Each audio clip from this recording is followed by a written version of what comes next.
ଆପଣ ସାମ୍ନାରେ ଗୋଟେ ଜାତକ ଦେଖୁଛନ୍ତି। ଏ ଜାତକ ହେଉଛି ଗୋଟେ ଝିଅଙ୍କର ନିର୍ବନ୍ଧକର ହେଇଯାଇଥିଲା। ନିର୍ବନ୍ଧକ ପରେ ବାହାଘର ଭାଙ୍ଗିଗଲା। କିନ୍ତୁ କାହିଁକି? ତାଙ୍କ ଜାତକରେ ଆକ୍ଚୁଆଲି କ'ଣ ଥିଲା, କ'ଣ ଦୋଷ ଥିଲା, ବା ହେଇପାରେ ଆପଣଙ୍କ ଜାତକରେ ମଧ୍ୟ ବି ସେଇ ଜିନିଷ ଥାଇପାରେ ନିଶ୍ଚୟ। ତେଣୁ ଆପଣ ଏଇ ଜାତକ ସହିତ ନିଜ ଜାତକକୁ କମ୍ପାରିଜନ୍ ନିହାତି କରନ୍ତୁ। ଆଉ କେମିତି ଲାଗିଲା ଭିଡ଼ିଓ କମେଣ୍ଟ କରିକି ନିଶ୍ଚୟ ଜଣାଇବେ।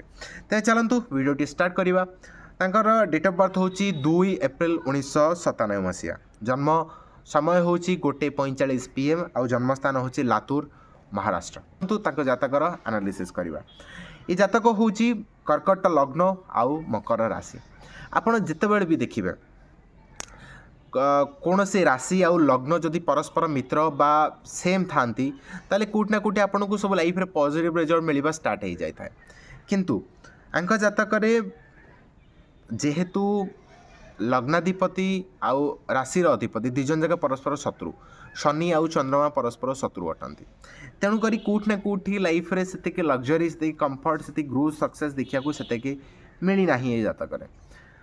ଆପଣ ଦେଖନ୍ତୁ ଲଗ୍ନାଧିପତି ଯିଏକି ଚନ୍ଦ୍ରମା ସିଏକି ଆସିକି ସପ୍ତମ ଘରେ ବସିଛନ୍ତି। ତ କେଉଁଠି ନା କେଉଁଠି ଲାଇଫ୍ ପାର୍ଟନରକୁ ନେଇକି ହେଉ, ସୋସିଆଲ୍ ସର୍କଲ୍କୁ ନେଇକି ହେଉ, ତ ଏଇ ଜିନିଷ ପ୍ରତି କେଉଁଠି ନା କେଉଁଠି ଇଚ୍ଛା ତ ବହୁତ ଅଛି, କିନ୍ତୁ ସିଏ କରେଇ ଦେଉନି ଜିନିଷ। ତା ସହିତ ଆପଣ ଦେଖିବେ ତାଙ୍କ ସପ୍ତମ ଘରେ ଚନ୍ଦ୍ରମାକୁ ବୃହସ୍ପତି ଦୁଇ ଜଣ ଯାକ ଏକାଠି ବସିଛନ୍ତି, ଯେଉଁଟାକି ତାଙ୍କ ଜାତକର ସବୁଠୁ ବେଶ୍ ପ୍ଲସ୍ ପଏଣ୍ଟ। କେଉଁଠି ନା କେଉଁଠି ଲାଇଫ୍ରେ ବହୁତ ପ୍ରୋବ୍ଲେମ୍ ଥାଇକି ମଧ୍ୟ ଏଇ ଗୋଟିଏ କମ୍ବିନେସନ୍ ତାଙ୍କୁ ମେଣ୍ଟାଲ୍ ପିସ୍ ଆଣିବାରେ ବହୁତ ସାହାଯ୍ୟ କରୁଛି। କିନ୍ତୁ ସେମ୍ ଜିନିଷ ହିଁ ତାଙ୍କ ମ୍ୟାରେଜ୍କୁ ଖରାପ କରିବାରେ ମଧ୍ୟ ହେଲ୍ପ କରୁଛି। କାହିଁକିନା ଦେଖନ୍ତୁ ବୃହସ୍ପତି ତାଙ୍କ ଜାତକରେ ମକର ରାଶିରେ ନିଚ ହୋଇଯାଇଛନ୍ତି, ଯେଉଁଟାକି ନବାଂଶରେ ଦେଖିଲେ ସେ ଉଚ୍ଚ ହେଇକି ଅଛନ୍ତି। ତ ଧୀରେ ଧୀରେ ତାର ପଜିଟିଭ୍ ରେଜଲ୍ଟ ବା ତାର ଗୁଡ୍ ରେଜଲ୍ଟ ଆପଣ ଫିଲ୍ ନିହାତି କରିବେ। କିନ୍ତୁ ସପ୍ତମରେ ବୃହସ୍ପତି ଝିଅମାନଙ୍କ ଜାତକରେ ଭଲ ନୁହନ୍ତି। ତେଣୁ ବୃହସ୍ପତି ଯେହେତୁ ସପ୍ତମ ଘରେ ବସିଛି, ଆଉ ଯିଏକି ଷଷ୍ଠ ଘରର ଅଧିପତି ଅଟନ୍ତି। ଷଷ୍ଠ ଘର ହେଉଛି କ'ଣ, ବା ବିବାହ ବିଚ୍ଛେଦ ହେଉ, ଡିସ୍ପ୍ୟୁଟ୍ ହେଉ, ମ୍ୟାରେଜ୍ରେ ପ୍ରୋବ୍ଲେମ୍ ହେଉ, ତ ସେଇ ଘରର ଅଧିପତି ଯେତେବେଳେ ଆସିକି ସପ୍ତମ ଘରେ ବସିଯାଏ ତ କେଉଁଠି ନା କେଉଁଠି ମ୍ୟାରେଜ୍ ହେବାରେ, ମ୍ୟାରେଜ୍ରେ କେଉଁଠି ନା କେଉଁଠି ଡିଷ୍ଟର୍ବାନ୍ସ ସିଏ ନିହାତି କ୍ରିଏଟ୍ କରିଦିଏ।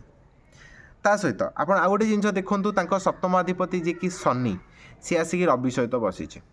ଡିଗ୍ରୀ ଦେଖିବେ, ଶନିର ଡିଗ୍ରୀ ହେଉଛି 16 ଡିଗ୍ରୀ, ରବିର ଡିଗ୍ରୀ ହେଉଛି 18 ଡିଗ୍ରୀ।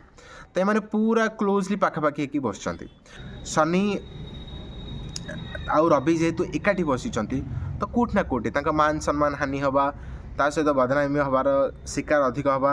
ତା ସହିତ ତାଙ୍କ ଜାତକରେ ଶନି ଅସ୍ତ ହୋଇଯାଉଛି, ତ ସେ ଯେଉଁ ଯେଉଁ ହାଉସ୍ର ଅଧିପତି ଅଟନ୍ତି ତ ସେଇ ହାଉସ୍ରେ କେଉଁଠି ନା କେଉଁଠି ସେ ପ୍ରୋବ୍ଲେମ୍ ନିହାତି କ୍ରିଏଟ୍ କରିବ।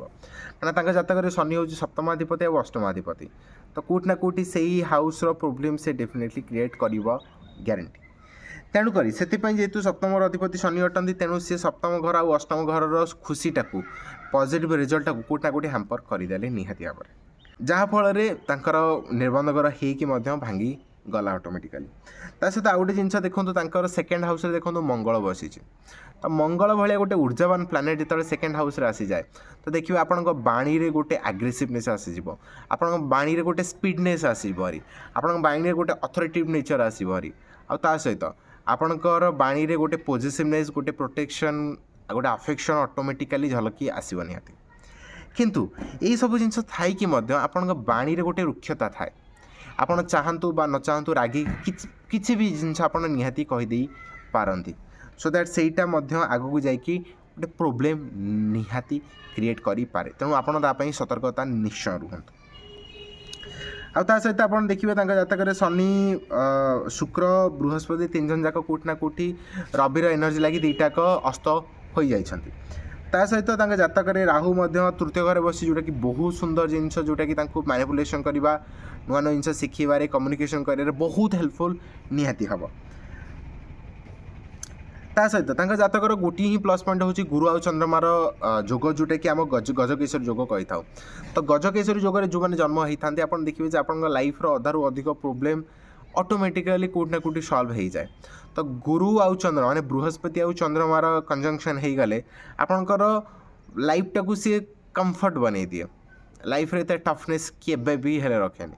ଆଉ ତାଙ୍କ ଜାତକ ଦେଖନ୍ତୁ, ଶୁକ୍ର ବସିଛନ୍ତି ମୀନ ରାଶିରେ, ଯେଉଁଟାକି ବହୁତ ଭଲ, କିନ୍ତୁ ନବମ ଘରେ ଆସି ବସିଛନ୍ତି, ଯେଉଁଠି ଶନି ଆଉ ରବି ଯେତେବେଳେ ଏକାଠି ହେଇଯାଆନ୍ତି ताले कोट ना कोट आप देखिए जे आपण भितर कॉन्फिडेंस कमी आसीज आपणकर कौन प्लेस जाकि ठिया ही कहवाई आपको खराब लगे आपण सेल्फ इमेज रे डाउटिंग क्रिएट हम तो यही सब जिन आपंकर रवि को डील निहाती करुच्ची तो कोटा कोटे ये सेक्टर आपको प्रोब्लेम निहाती फेस करिया को पड़ो तो मंगल लगे बाणीटा टी कड़ुआ होती आपंकर सेकेंड हाउस रे राहु शनि केतु बसी था कोटना कोटी आप बाणीटा गोटे हार्सनेस निहाती हो जाए तो जातक ठीक अच्छे जातक बृहस्पति जी की षष्ठाधिपति सी आसिक सप्तम घरे बसी जाइए तो कोटना कोटी मैरेज हबारे से प्रोब्लेम बहुत अधिक क्रिएट करुँच तो ये थिला जातकर एनालिसिस जदि आपन को आउ किसी नजर आसमेंट करके निश्चय जनातु आउ ता सहित चैनल को लाइक शेयर कमेंट सब्सक्राइब जरूर करंतु।